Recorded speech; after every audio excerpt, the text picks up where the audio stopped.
Boa tarde, Cássio. Boa tarde, Rodrigo. Boa tarde aos presentes. Dando início ao painel Somos o País da Insegurança Jurídica, passo a palavra para Cássio Moro.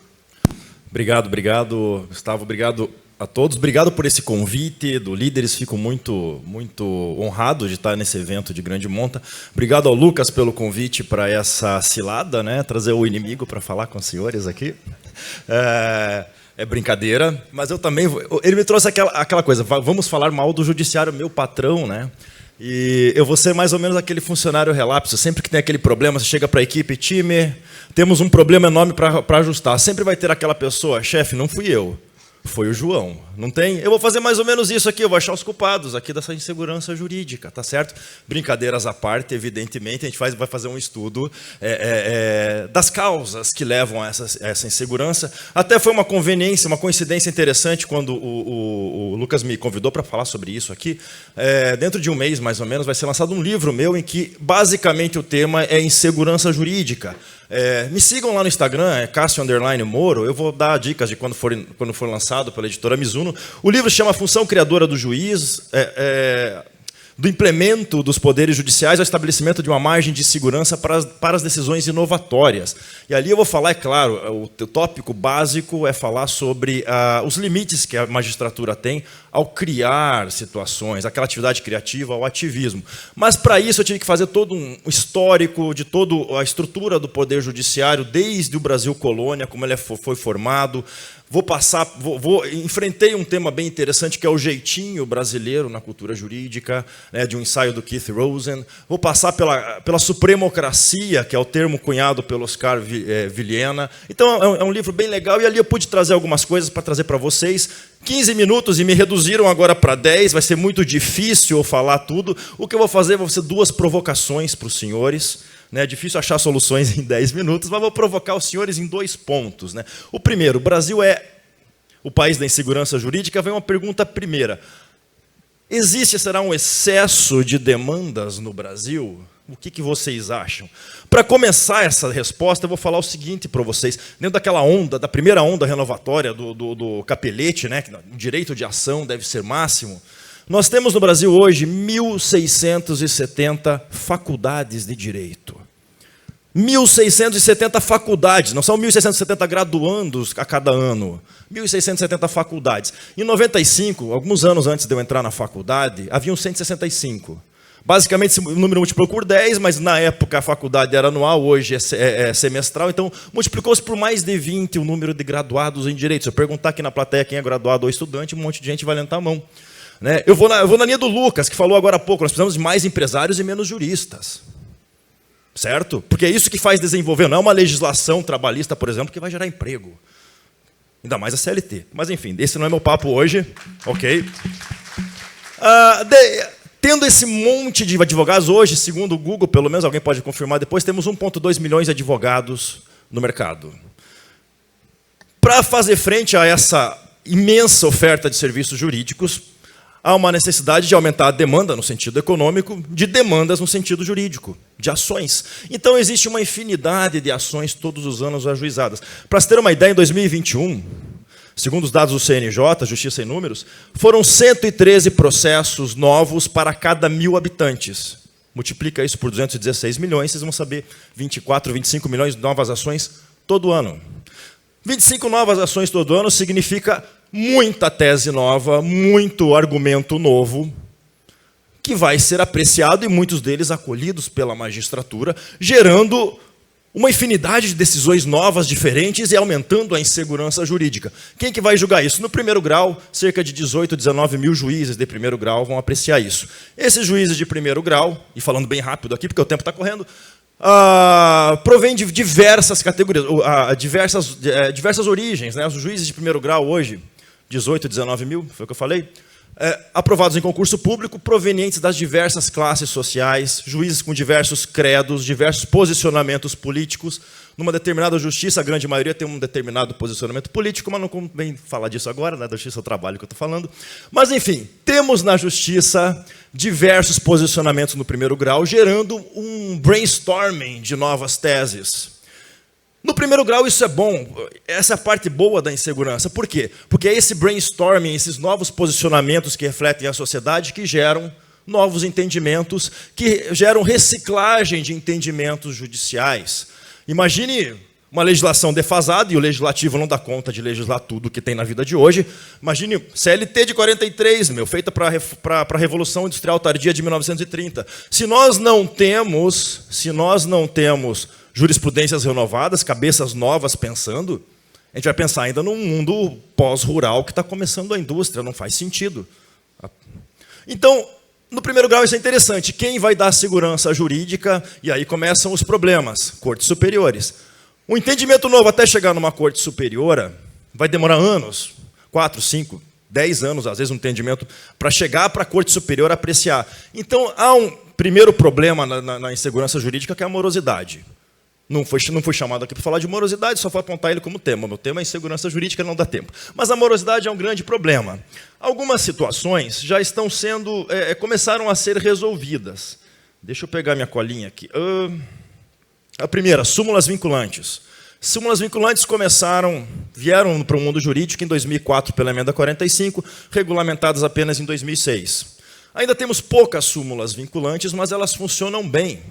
E aí vai uma pitadinha de culpa, vou apontar um culpado, advogados ainda não estão totalmente acostumados com a reclamação ao STF quando um juiz de primeiro grau, por exemplo, julga contrário a uma súmula vinculante. Mas o advogado espera acabar a sentença, vai fazer o recurso lá, apelação, recurso ordinário, depois vai recorrer para um tribunal superior, para depois tentar um extraordinário para o STF. Meu amigo, reclamação direto no Supremo, é corte rápido, Tramontina, o STF já manda o juiz de primeiro grau arrumar a sentença dele. Então, basta isso, é interessante. Incidente de uniformização de jurisprudência. Se as súmulas vinculantes são recentes, 2006, para efeitos judiciais, ao mês passado, os incidentes, embora sempre existiram, só ganharam importância desde 2014 com a 13015 ou com o CPC de 2015. Ou seja, ontem à noite para efeitos judiciais. É muito recente, mas funciona bem. Todo dia, inclusive hoje no almoço eu recebi um e-mail, todo dia eu recebo e-mail do TST ou do TRT, dizendo, esse tema, suspenda julgamento que nós vamos pacificá-lo. Está funcionando bem, mas é muito recente. Então, num longo prazo, eu acredito que boa parte da insegurança jurídica vai acabar sendo resolvida por esses novos procedimentos. Não basta isso. Então, os tribunais superiores servem para fazer isso, exatamente, dar a segurança jurídica. Depois eu entro ali, o Rodrigo vai falar um pouco dos problemas das cortes superiores. Quase nada. Segunda provocação, então, minha. Será que... só para você ter uma ideia, eu pulei um dado aqui. Sabe, 2021 fechou com 77 milhões de processos pendentes em todas as justiças do Brasil. Aí eu faço a segunda provocação. Será que todas esses milhões de processos deveriam estar na justiça? O que vocês acham? A resposta é não. Grande parte desses conflitos, e aqui os senhores estão falando de liberdade, podem ser resolvidos pelas próprias partes, não dependendo de um terceiro chamado Estado, o Estado juiz. E aí eu faço, na verdade, um link com aquele primeiro painel que a Lívia Dalla, minha primeira melhor aluna, da minha primeira turma de processo de trabalho, apresentou. Por que amamos o Estado juiz? Por que amamos o Estado juiz? O brasileiro adora uma demanda, adora ajuizar e adora que o juiz julgue por ele, o juiz adote a vontade dele por ele. Então, eu fico um pouco... para não falar nenhum palavrão, eu acho esquisito quando eu chego para uma empresa extremamente liberal, sai dali e defende o Estado mínimo. Doutor, vamos conciliar isso aqui, vamos resolver? Não, eu não faço acordo, eu quero uma sentença. Bate na mesa. Traduzindo isso, não, eu não quero usar da minha liberdade, da minha vontade, eu quero a vontade do Estado juiz. Gente, resolvam seus problemas. E por que isso que eu digo? Porque nós temos a solução, a justiça mesmo tem esse interesse, é o que nós chamamos hoje de justiça multiportas, com a adoção de resoluções adequadas de disputas que nós não tínhamos nas faculdades. Nas faculdades a gente aprende apenas a recorrer, até que ache um juiz que pense como você. Quando hoje nós temos, desde o ano passado, nas novas grades de direito, a resolução adequada de disputas como uma disciplina própria. Eu mesmo incluí na pós-graduação da FDV que eu coordeno.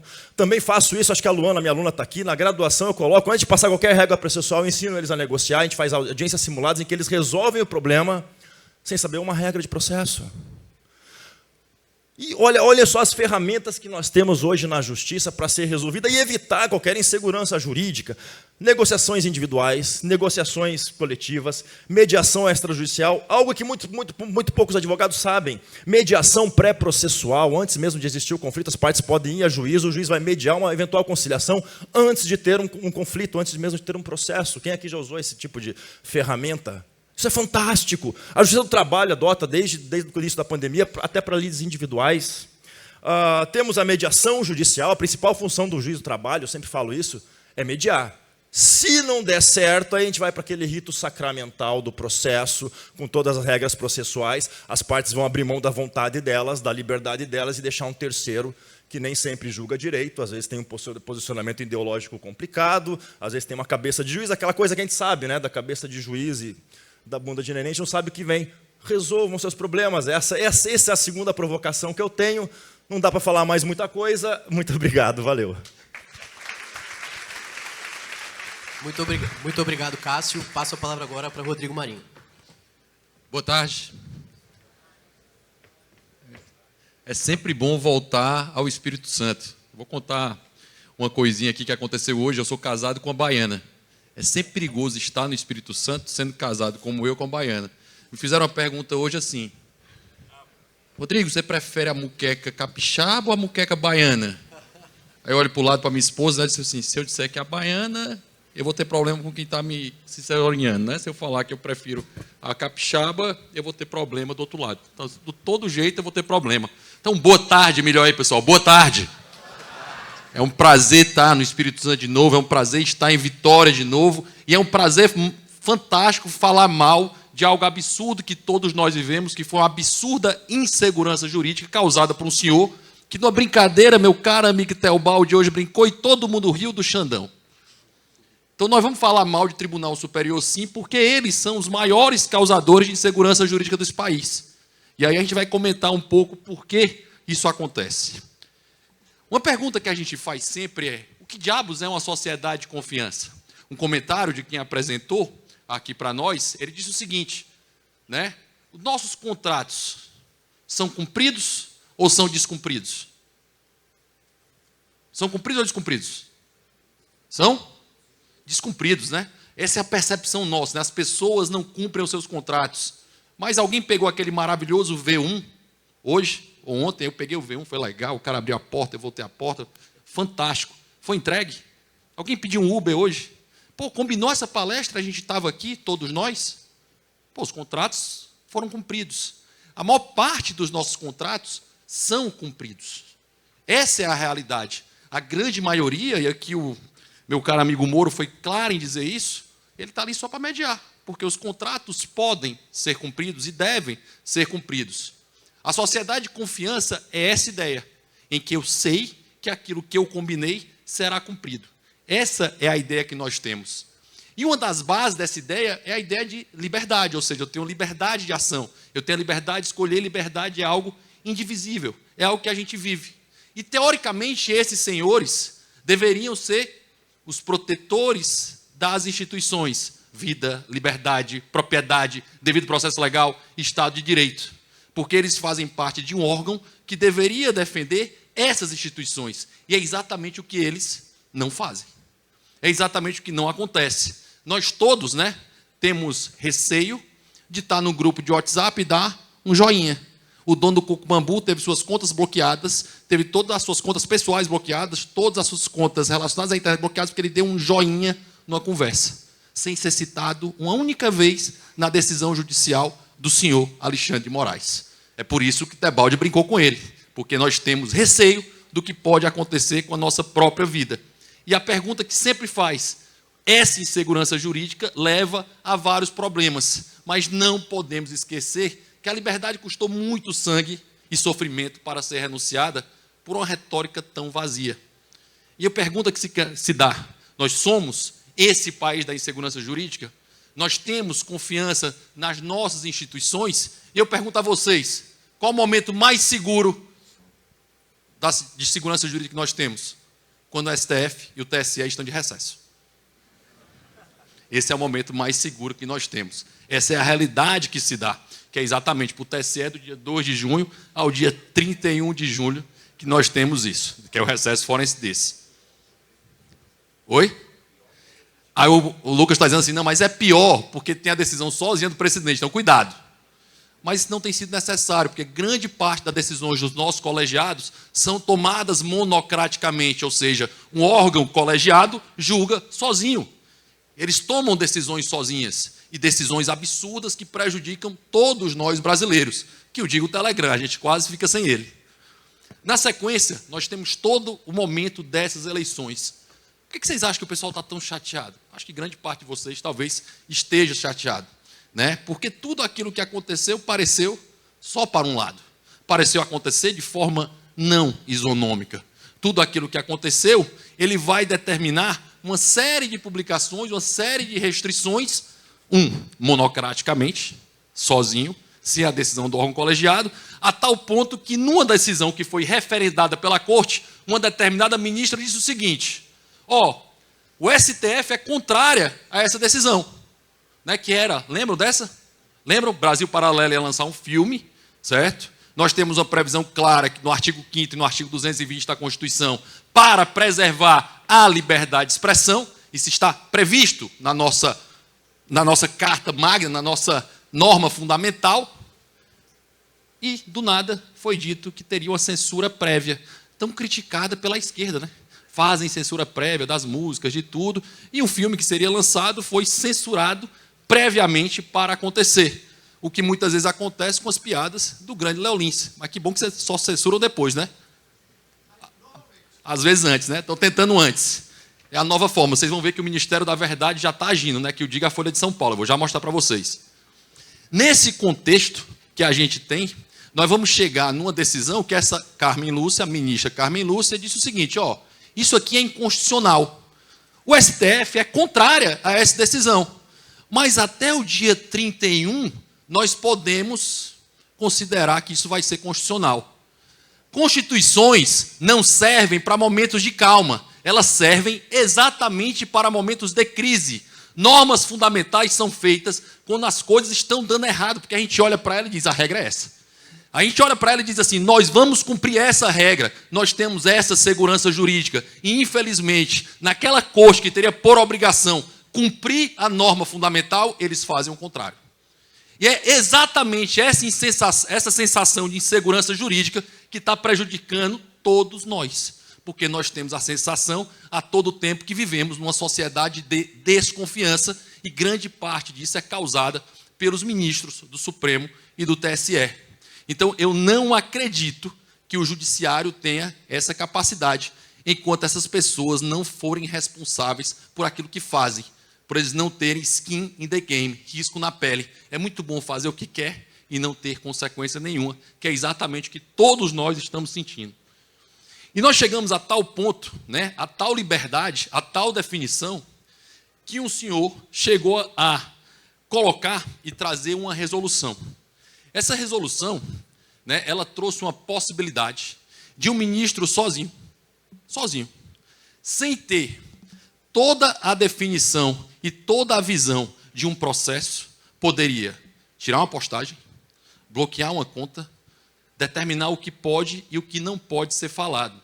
Nós chegamos num momento em que mesmo aquilo que era verdade virou desordem informacional. O que diabos é desordem informacional? O que é essa aberração jurídica criada, chamada de desordem informacional? É alguém dizer para você aquilo que é verdade, mas que você não pode ouvir, porque você não tem capacidade de decidir sozinho. É como se eu não tivesse capacidade de decidir se eu gosto ou se eu não gosto da piada do Léo Lins. Tem que ter uma corte me tutelando para dizer se eu estou certo ou estou errado. Isso é exatamente o contrário de liberdade. Porque liberdade envolve escolha, liberdade envolve responsabilidade, liberdade envolve você determinar o que você não pode fazer. Chegou a tal ponto, nessa visão, é muito, né, pessoal? Não para, né? Os abusos foram poucos. Eu estou tentando passar aqui, não termina aqui o negócio. Eu vou voltar aqui só um pouquinho para isso. Foi para frente. Coloca para mim de novo, só para voltar no slide. Uma das definições trouxe a resolução do TSE. Essa resolução permitiu que um ministro, sem te citar, sem te julgar, sem ter a oportunidade de defesa, tomasse uma decisão relacionada a esse ponto. Isso é tão sério, tão absurdo, porque isso viola a base do império da lei, viola a base do Estado de Direito, viola a possibilidade de eu tomar uma decisão e fazer as minhas próprias escolhas. Essa visão que foi colocada, naquele momento disse, opa, essa eleição parece que não está equilibrada. Essa eleição parece que não está justa. Nós temos um lado no momento constitucional. Estou só passando aqui para chegar no ponto que eu coloquei. Tá? E nessa visão que foi colocando, e vocês estão vendo aqui todos os abusos cometidos, TSE multa, TSE traz, TSE proíbe de usar imagem, TSE veta campanha de vacinação, TSE proíbe campanha de usar visita Bolsonaro, né, determina Canal Brasil Paralelo apague os seus vídeos, manda derrubar a propaganda do Zema, determina a retirada do vídeo da Mara Gabrilli contando um fato dela. E vai nessa visão, trazendo esse ponto, até chegar à resolução que eu falei, e até chegar agora a esse momento. Ao momento de hoje. Né, nós descobrimos hoje que o Ministério da Verdade começa a agir. Ele começa a dar definição. Eu não sei se vocês viram o que isso aconteceu hoje. Todo mundo dizia que o orçamento era secreto. Que o orçamento nunca foi secreto. Mas todo mundo dizia que aquilo era secreto. Secreto. A RP9, emendas, o relator, era um orçamento secreto. Hoje, a Folha de São Paulo voltou no tempo e disse, saiba, isso aqui é a postagem do dia 8 de setembro, do lado direito. Bem aqui, foi alterada para saiba o que é e como funciona a emenda do relator. Para deixar claro, o print é eterno, no Twitter teve o seguinte, para ficar como é divertido, né? O print eterno. No print eterno diz embaixo, saiba o que é e como funciona a emenda de relator, porque era a postagem original, mudou. Aí no print do comentário, folhas e informações, sabe o que é e como funciona o orçamento secreto. Nós temos a obrigação de defender a liberdade. Isso não envolve defender nunca qualquer intervenção militar, intervenção federal, ditadura militar ou nada disso. Isso envolve defender o que é certo. E o que é certo dá trabalho, envolve a vontade, envolve tempo, envolve a energia tão bem falada antes aqui. Né? Como é o nome do rapaz que falou antes? O Alberto. O que o Alberto falou tão bem. Quanta energia, dedicação, tempo, vontade ele dedicou a isso. Não existe bala de prata, ela nunca existiu e nunca existirá. O que existe é uma força de vontade imparável, de que nós não vamos dar trégua e vamos lutar pela liberdade, como líderes do amanhã fazem aqui no Espírito Santo, todos os dias da nossa vida, e eu convido a vocês a nos juntar por essa briga por liberdade. Obrigado.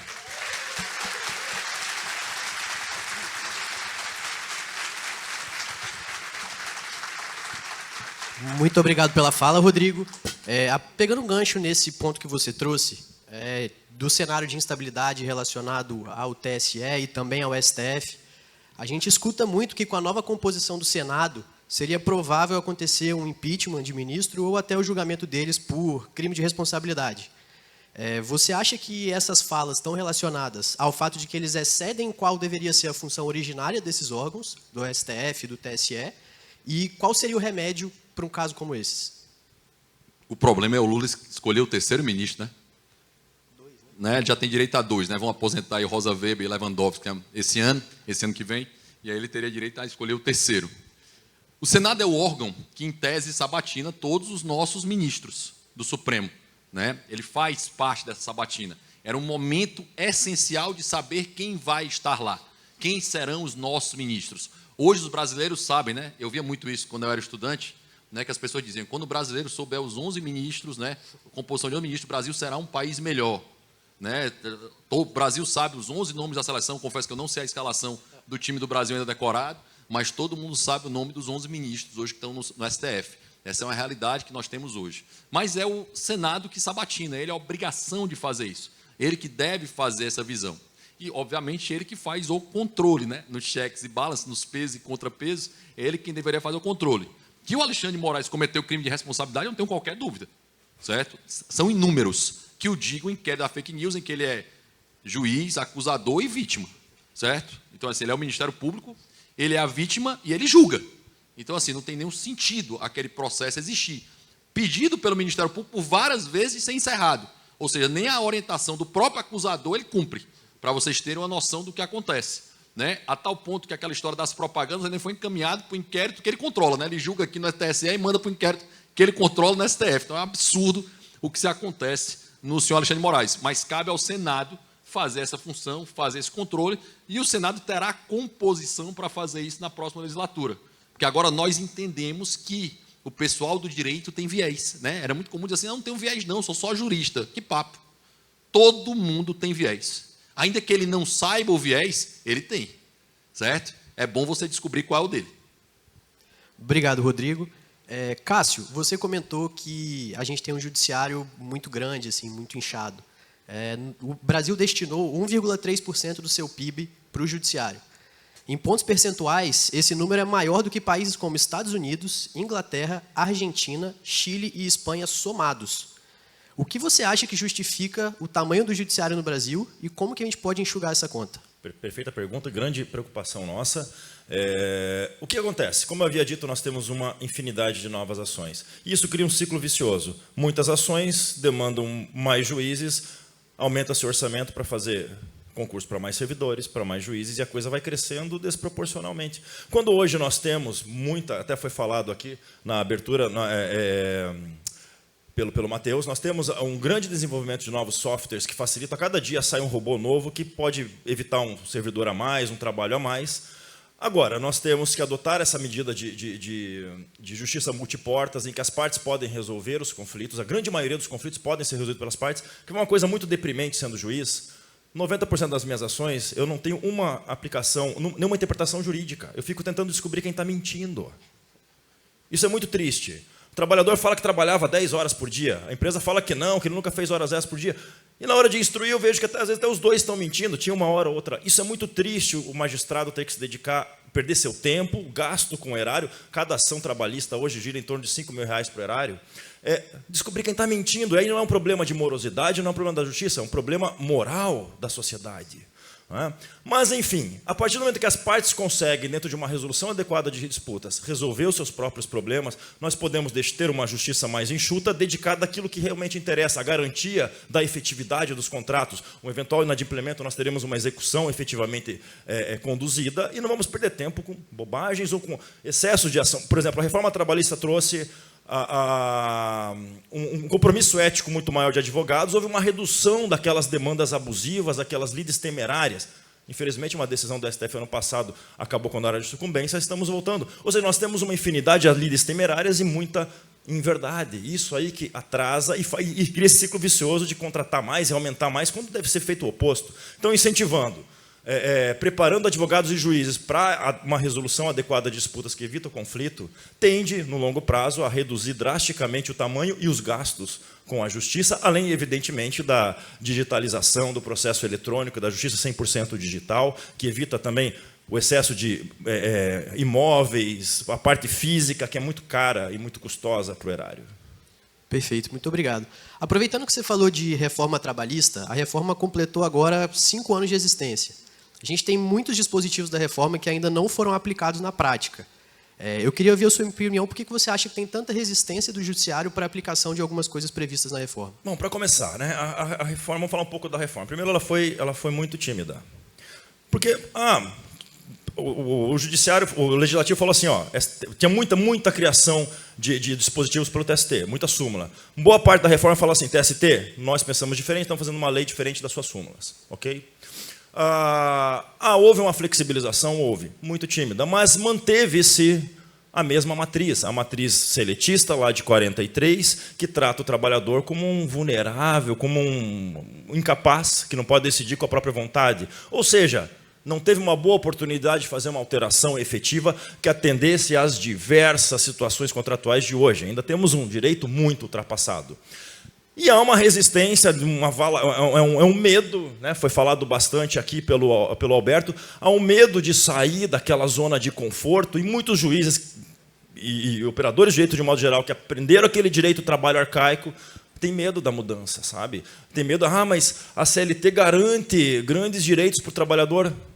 O trabalhador ganha bem hoje, né? Então, é mentira que o 13º é um plus salarial, é mentira que o FGTS é um plus salarial. mas as pessoas acreditam piamente nisso. Então, quando não mudar isso e não tivermos uma reforma efetiva, não só trabalhista, mas especialmente sindical, a gente não vai para frente. Perfeito.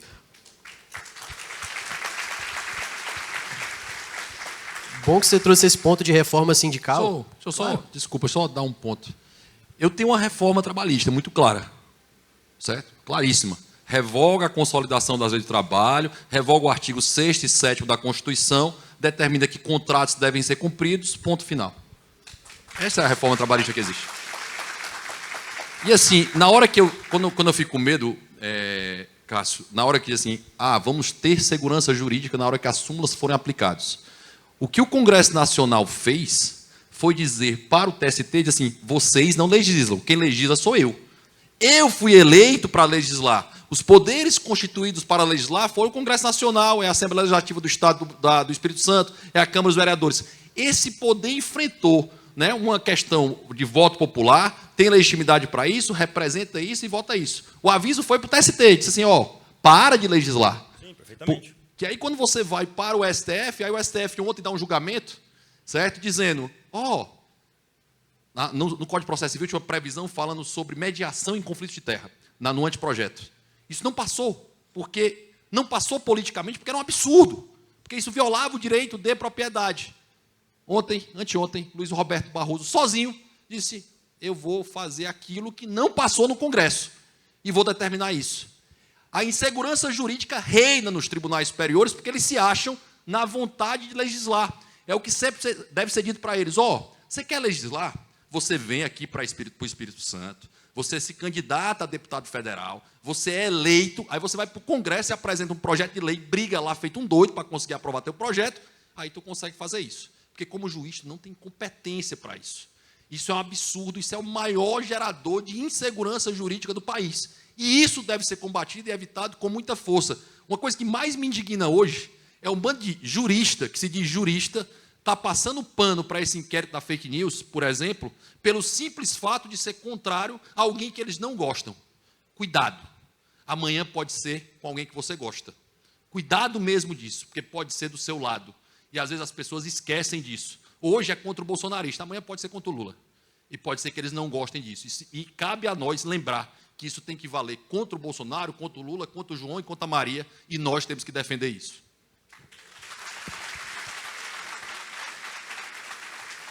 Rodrigo, você falou muito da questão dos tribunais atuarem legislando e criando situações ali entre as partes, mas além dos tribunais, dentro da perspectiva trabalhista, a gente também tem a presença dos sindicatos. E o presidente eleito para 2023 manifestou bastante a intenção dele de reforçar os sindicatos, de voltar a cobrar a contribuição sindical obrigatória. Você acha que esse retorno dos sindicatos ele é um motor de insegurança jurídica ou ele realmente traz mais segurança para o trabalhador? Só para deixar claro, eu não acho a ideia de associação ou de sindicatos algo ruim por si só. As pessoas podem se reunir como quiserem, são organizações e definições disso.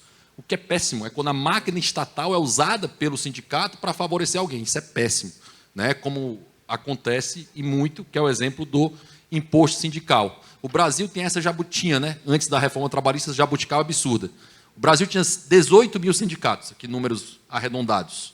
O segundo país que tinha mais sindicato tinha 600, que era a Argentina. O terceiro tinha 300. Só para entender o tamanho do absurdo que era aqui. É óbvio que se eu recebo imposto sindical, eu tenho tributos para ser pago, porque é colocado tributo, eu tenho incentivo imenso de fazer um sindicato. É óbvio. Na hora que eu derrubo esse incentivo, eu tenho que dar serviço, eu tenho que mostrar que vale a pena para o trabalhador ou para o empregador fazer parte de um sindicato. É essa a ideia do skin in the game, do risco na pele. Eu crio o risco na pele. Por exemplo, quando vem lá o TST dizer que não cabe mais honorários, ou não tem mais sucumbência, ou não pode usar, o STF, perdão, não pode usar a verba de outra parcela para pagar isso aqui, o que é que acontece? Eu acabo com o risco na pele. Como eu não tenho responsabilidade, eu posso fazer aquilo que eu quiser. E isso gera um incentivo perverso e terrível para nós todos. Acha que está beneficiando um, mas está em prejuízo de toda a sociedade em benefício desse um. Ou seja, a decorrência disso é péssima para o país. E na hora que eu passo esse pano porque me interessa, porque agora me interessa, pode ser que amanhã não interesse mais. Complementando isso, e bem dito, há uma diferença entre a necessidade e a importância de sindicatos e o regime sindical que nós temos desde 43, desde aquela inspiração no fascista italiana. Né? O Evaristo Moraes Filho sempre falava que nosso sistema sindical é um sistema de bolsos cheios e assembleias vazias. E isso é um total absurdo. Ou seja, até porque nos dias de hoje o legislativo não consegue, por mais que queira, por melhor que fosse o executivo, ele não consegue criar leis para todas as situações que surgem a cada dia. Dentro dessa destruição criativa de Schumpeter, que tudo muda a todo tempo, nós não temos um legislativo ágil. Quem vai criar regras para cada situação? Sindicatos, associações, né, o direito coletivo criado pelas partes. Então é muito importante que haja, antes de qualquer reforma trabalhista, uma reforma efetiva sindical que garanta que os trabalhadores possam se associar e possam negociar. Esse sistema que nós temos hoje é um sistema viciado, sempre foi viciado e, como já disse, é terrível. Né? Então, é essa situação, basicamente. Muito obrigado. Você comentou um pouquinho sobre as contribuições, né? E além de ter esse cenário terrível por aí também, a gente escuta que o Brasil é um manicômio tributário, que a questão das leis tributárias também são um pouco complexas no Brasil. E buscando mais eficiência, algumas empresas acabam promovendo alterações nos seus produtos e serviços, única e exclusivamente por uma questão de incentivo tributário. É o caso, por exemplo, do bombom Serenata, que deixou de ser bombom e virou wafer. É o caso da sandália Crocs, é o caso do perfume brasileiro e diversos outros. Na opinião de vocês, qual seria a solução para diminuir a complexidade da carga tributária nesse sentido? Toda vida que alguém fala para mim reforma trabalhista, eu sempre fico com medo. Porque todas as vezes que a gente fez reforma trabalhista no Brasil, aumentou a carga tributária. Todas. Certo? Se a gente simplificar, seria uma grande coisa, maravilhosa. Mas eu sempre pergunto para empresário, você tem mais medo da tributária, da legislação tributária, da legislação trabalhista ou da legislação ambiental? Não, é só para dizer assim, é um caos. É um caos. Nós vivemos no manicômio judiciário, no manicômio tributário, no manicômio ambiental e no manicômio trabalhista. Você não sabe. Tremendo aqui agora que você falou essas 3 palavras. E assim, é muito sério, né? Eu estava aqui para dar uma valorizada, minha esposa é fãzaça do batom garoto, né? Já a gente vai transformar um wafer para ficar mais barato e fazer a reforma tributária e pagar menos tributo nele. Acho que é a solução. Muda a capa, né? Faz assim um negocinho que dá certo. É uma piada. Certo? É insegurança jurídica. Por 20 anos disseram que a Crocs era um determinado sapato. Aí um dia o fiscal olhou e disse, não, agora é sandália. Mas não era sapato há 20 anos? Não, mas sandália agora. Por quê? Porque eu quis. Isso é absurdo, né? Porque fica ali no pequeno poder do servidor público para dizer assim, já que eu não vou ganhar nada mais para fazer um bom ou mau trabalho, eu vou encher até o saco. É o que ele faz, é o que acaba fazendo. Pessoal, vou agradecer muito a presença do Cássio e a presença do Rodrigo. Já ouvi um A aqui, né? Seria bom se a gente tivesse mais tempo aí para continuar. Agradecer muito a presença dos dois e encerrar o painel Somos o País da Insegurança Jurídica. Obrigado. Uma salva de palmas para Cássio Moura e Rodrigo Marinho.